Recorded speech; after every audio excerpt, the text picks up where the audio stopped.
now spoke her name with honor.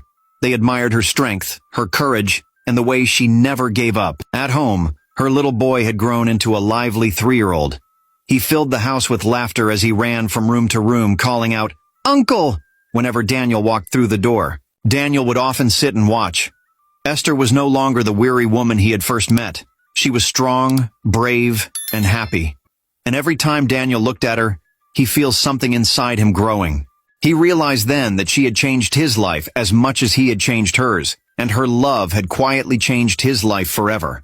Unknown to the both of them, that life and fate had more plans for them. Far away from Esther's new world of peace and joy, another story was unfolding. In a quiet room on the other side of the city, Stanley sat on the edge of his bed.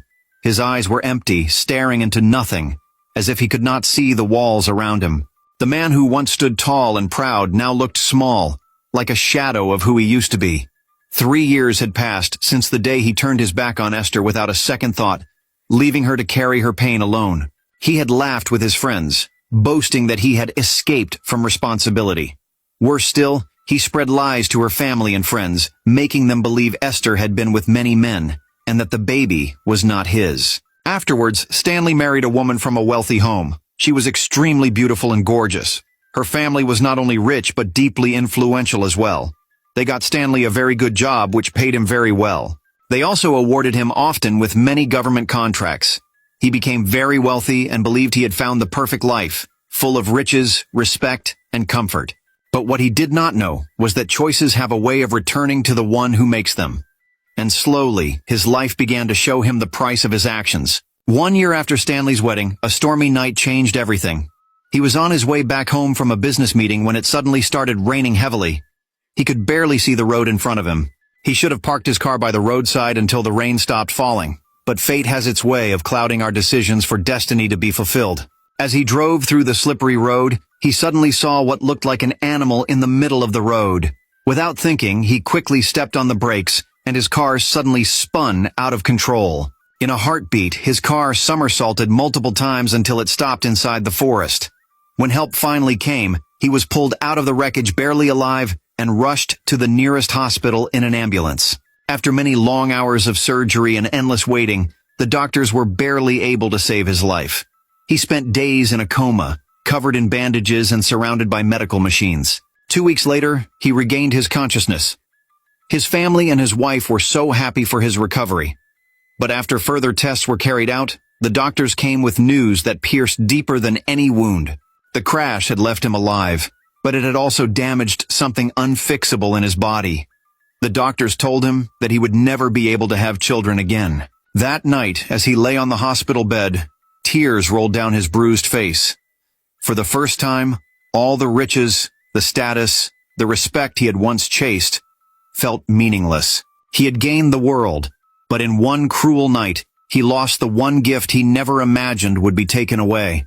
At first, Stanley refused to believe it. He told himself, "This is a mistake. They don't know what they're saying." Some months later, after he was discharged from the hospital, Stanley carried his fear from one hospital and city to another, begging for a different answer.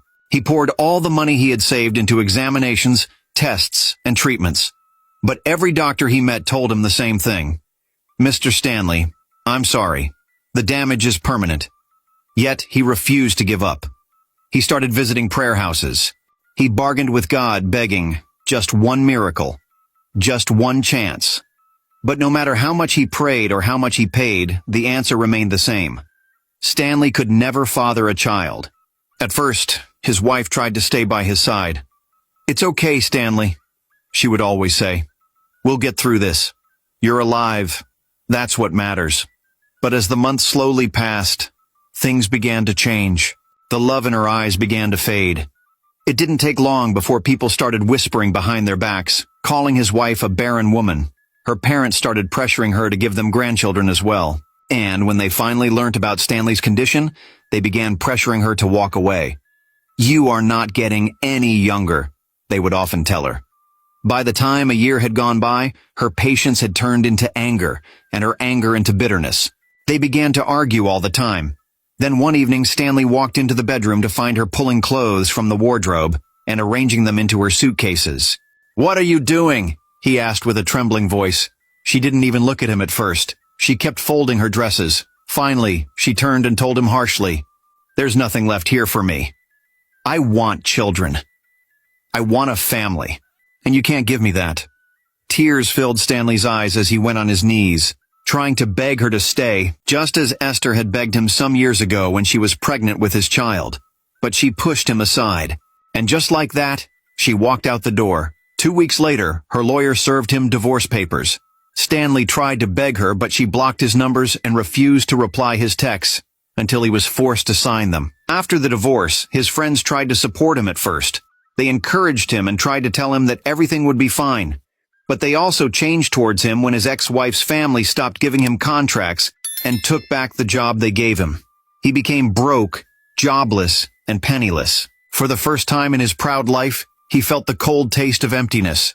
He had no money and no friends. Stanley, who once laughed at Esther's pain, now knew what it meant to be truly, deeply alone. One evening he sat alone in his room thinking about the life he had lost when his mother paid him a visit. She was strong on the outside, but inside her heart was heavy for her broken son. "Stanley," she said softly, "I have watched you waste away.